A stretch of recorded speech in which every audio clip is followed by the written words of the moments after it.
Syederlun gelombang pengungsi Rohingya terus berdatangan ke Aceh.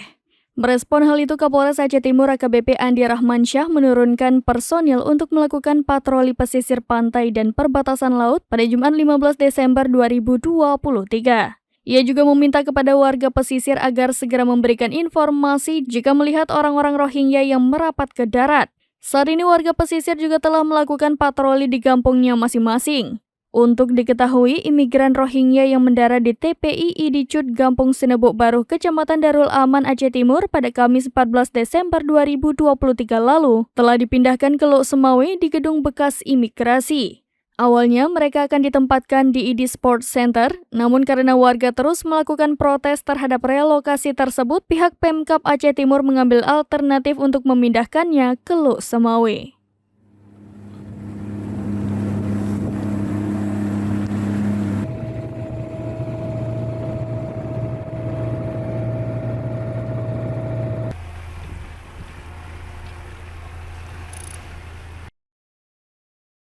Download Tribun X sekarang, menghadirkan lokal menjadi Indonesia.